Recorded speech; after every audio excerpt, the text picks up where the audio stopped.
আসসালামু আলাইকুম।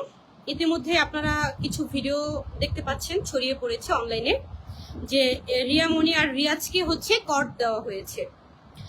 আসলে এই বিষয়টা হচ্ছে গিয়ে সম্পূর্ণই ভুল ধারণা,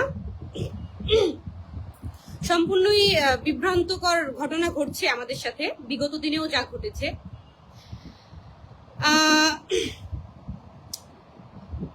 আমরা জাস্ট বাসায় ছিলাম আমাদের ফ্যামিলির সাথে এখানে। আচ্ছা, মানুষ মানুষের বাসায় যেতে পারে না? রিয়াজ কি আমার বাসায়? রিয়াজ তো এখনো আমার বাসায়, রিয়াজ তো এখনো আমার বাসায়। এটা তো আমার ফ্যামিলি বাসা। এখানে আমার মা আছে, বাবা আছে, ছোট ভাই আছে, বড় ভাই আছে, ভাইয়ের বউ আছে, সবাই আমার ফ্যামিলির সবাই এখানে। মানুষ কি মানুষের বাসায় যেতে পারে না? আর বাসায় আসলে কি মানুষ মানুষের কর দিয়ে ফেলে? ও তো এখনো আমার বাসায়। আমি একটু শেষ করি।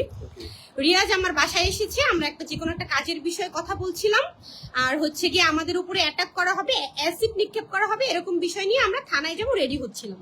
ইতিমধ্যেই হুট করেই দেখলাম হিরো আলম আমার বাসায় চলে আসছে। তো হিরো আলম দেখলাম বাসায় চলে আসছে, এসেই ধুপধাপ করে হচ্ছে গিয়ে রিয়াজকে বললো, তুই এইখানে কেন আমার বউর সাথে? আচ্ছা, আপনারা তো সবাই দেখেছেন যে সে কিভাবে তার বাবার কথা বলে আমাকে তালাক দিয়েছিল, কিন্তু ঘটনা কিন্তু সেটা ছিল না, ঘটনা ছিল উল্টাটা।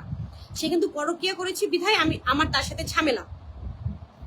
সে পরকীয়া করেছে তার বিধায় কিন্তু তার সাথে ঝামেলা হয়েছে, তার সাথে আমার দ্বন্দ্ব হয়েছে, কিন্তু সে বিষয়টা টেনেছিল যে তার বাবার কারণে আমাকে সে তালাক দিয়েছে। আচ্ছা, তালাক দিয়েছে বুঝলাম, তাহলে সে আমার বাসায় আসলো কেন? সে তো আমাকে তালাক দিয়েছে, সে কেন আমার বাসায় আসবে? দেন সে বাসায় আসছে, মাস্তানটা এখন আমার বাসার নিচে মাস্তান রেডি করে রাখছে। রিয়াজ নিচে নামলে রিয়াজকে মারবে, অনেকগুলো মাস্তান দাঁড়া করায় রাখছে। আর আমি হচ্ছে গিয়ে থানায় কল করেছিলাম, থানা থেকে হচ্ছে এসে এদেরকে সবাইকে সরাই দিছে, নিয়ে গেছে, কিন্তু এখন ফের আবার হচ্ছে মাস্তান দাঁড়ায় আছে আমার বাসার নিচে, রিয়াজকে মারবে বা আমার উপরে অ্যাসিড নিক্ষেপ করবে। আপনারা সবাই জেনে রাখেন। আর কথা নামের একটি মেয়েটা হচ্ছে টু মাচ স্টুপিড। সে একটা মেয়ে মানুষ হয়ে আমাকে অ্যাসিড নিক্ষেপ করবে। সে কথা নামের মেয়েটার সাথে নাকি রিয়াজের কি সম্পর্ক, বাট রিয়াজ অস্বীকার করে। মেয়েটা বলছে যে ইতির সাথে যখন তার খারাপ সম্পর্ক, তখন নাকি সে এসে রিয়াজের সাথে সম্পর্ক গড়ে ফেলছে। কেন? ইতির সাথে তো তার খারাপ সম্পর্ক, তখন তুমি এসে কেন সম্পর্ক করবা?